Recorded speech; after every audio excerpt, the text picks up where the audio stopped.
¿Vamos a Chile? 85%. ¿Querés que vamos a allá. Chile? Porque vamos a hablar de todo lo sucedido este fin de semana con Cristian Pérez, que es historiador y analista político. ¿Cómo estás, Cristian? Muchas gracias por recibirnos. Hola, buenas tardes para Buenos Aires y para todos tus radio escuchas. Feliz de hablar con ustedes en la radio de las Madres de Plaza de Mayo. Pero muchísimas gracias. Bueno, miramos con cierta pena, digamos, que en Chile también han tenido un viraje hacia la extrema derecha. ¿Cómo se analiza lo que pasó este domingo? Bueno, mira, yo creo que es un poco temprano para hacer análisis más profundos, que son los que realmente interesan. Sí. Lo que sí podemos decir es que es una derrota contundente de la centroizquierda. Se pierde en hombres, en mujeres, en jóvenes, se pierde en todas las regiones, en todas las ciudades, prácticamente en todas las comunas, en el campo, en la ciudad. Por lo tanto, estamos hablando de una victoria de la ultraderecha con consecuencias importantes. O sea, esto es una victoria grande de la ultraderecha y una derrota muy fuerte de la centroizquierda. Ahora, habiendo dicho eso, lo que sería interesante saber es, y eso va a pasar un tiempo todavía para poder entenderlo, es si acaso existe un viraje ideológico de la sociedad chilena hacia posiciones de ultraderecha, o si en realidad el triunfo de la ultraderecha se debe a que personas de los barrios populares, asustadas por la delincuencia y la inmigración, entre otros factores, buscan una especie de mesías que los salve, sin por ello tener una adscripción ideológica. En otras palabras, sin ser de derecha ni de ultraderecha, sino personas que buscan una solución inmediata a sus problemas. Y yo creo que dilucidar esas preguntas, responder acertadamente esas preguntas, es lo que la centroizquierda debe hacer en los próximos meses. Cristian, ¿cómo estás? Jair Sibel te saluda. Lo que uno ve en el periodo más largo tiene que ver con la incógnita, la pregunta por aquella rebelión popular del 2019, en donde parecía que Chile despertaba y transformaba los cimientos heredados de la Constitución pinochetista, y ahora este nuevo ciclo que se abre con el triunfo de Kast, a uno no le queda más que preguntarse qué pasó en ese interín, ¿no? ¿Cuál fue el rol de Gabriel Boric y de las opciones más moderadas dentro de las alianzas de gobierno en Chile, y cómo se lee este cambio radical de una sociedad que estaba en la calle pidiendo el fin de los 30 años de constitución pinochetista a una que elige al candidato que mejor representa los valores de Augusto Pinochet? A ver, es una pregunta muy interesante de hacer y de responder. Intentaré entregar algunos elementos. Efectivamente hubo una rebelión importante, un estallido social que, como bien dices tú, remeció los cimientos del país.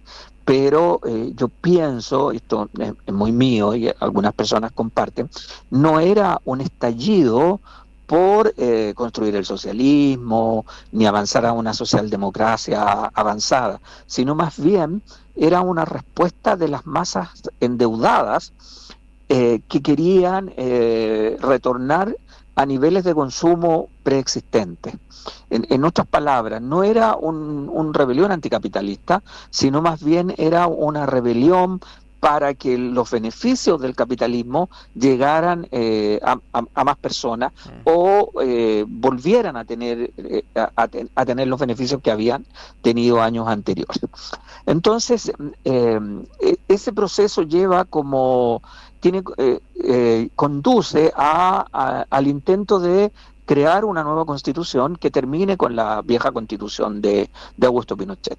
Y entonces allí viene el gran problema, porque enfrentada la sociedad chilena a ese texto constitucional, se da cuenta que no es una constitución que les parece bien y por lo tanto la rechazan.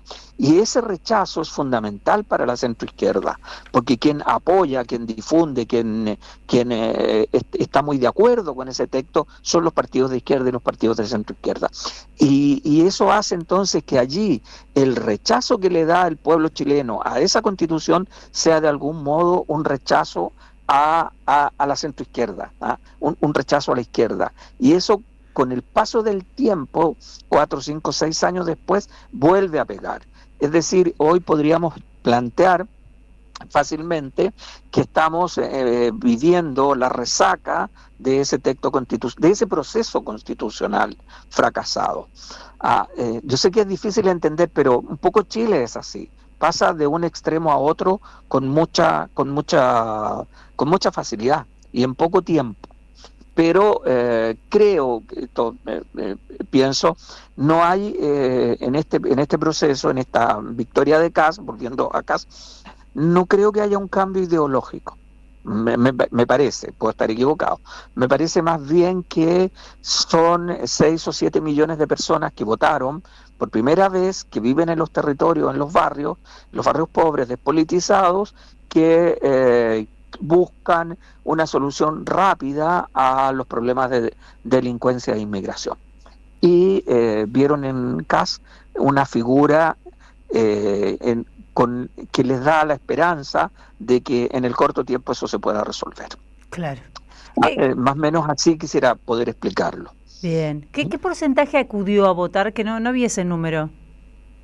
Mira, yo no tengo claro, pero son alrededor de 13 millones de personas. Se hablaba de un 85, si no me equivoco, Cristian, que es un número altísimo para la tradición chilena, ¿no?, de participación. Sí, es alto pero hay que tomar en cuenta que esta es la primera elección presidencial con inscripción obligatoria, claro, y voto obligatorio. Sí.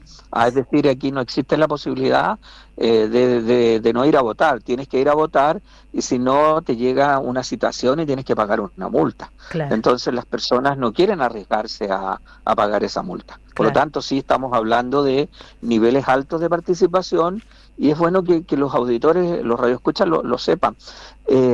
Participan en esta votación alrededor de 6 millones, más o menos, de personas que no habían participado en las elecciones anteriores, salvo en los plebiscitos constitucionales. Uh-huh. Es decir, estamos hablando de un universo electoral enorme, que son básicamente personas que viven en sectores populares, despolitizadas, con muchos problemas económicos, sí, y que sufren la delincuencia y la ola migratoria. Eso es bien importante señalar, porque es allí, en ese mundo, donde creo se constituye una parte importante del triunfo de la ultraderecha. Pero no creo, y quiero recalcar esto, no creo que sea ideológico. Yo creo que más bien es eso, es la respuesta rápida de estos sectores para que alguien los venga a salvar de los delincuentes. Es una muy interesante observación, una muy interesante lectura esa que estás haciendo. Te agradezco muchísimo, Cristian, por recibirnos hoy. Bueno, muchas gracias a ustedes por llamar y cuando quieran o cuando yo esté por Buenos Aires podemos conversar. Un abrazo grande. Que sos bienvenido a la radio cuando estés por aquí. Bueno, abrazo. Te mandamos un abrazo grande. Chao. Estamos escuchando a Cristian Pérez, historiador y analista político. Digo, está muy bien esa lectura, que incluso ese tipo de lecturas también pueden hacerse en Argentina y se hicieron en su momento, ¿no? Si es que se volvieron todos de extrema derecha o es que están pasando otras cosas que empujan en este momento circunstancialmente, digamos, ¿no?, el voto hacia esos candidatos. Ciertas similitudes, ¿no?, en la lectura. No todo el que votó a Milei es un tipo de extrema derecha. Hay algo del agotamiento de los procesos de centroizquierda que no cumplieron con sus promesas, que también pesa, y mucha gente que va por primera vez a las urnas y que encuentra por lo menos propuestas concretas a soluciones, digo, para analizar y complejizar esta idea de que no toda la sociedad chilena se volvió pinochetista y de extrema derecha, pero bueno, la victoria fue aplastante, Félix, 58% a 41% para Janet Jara.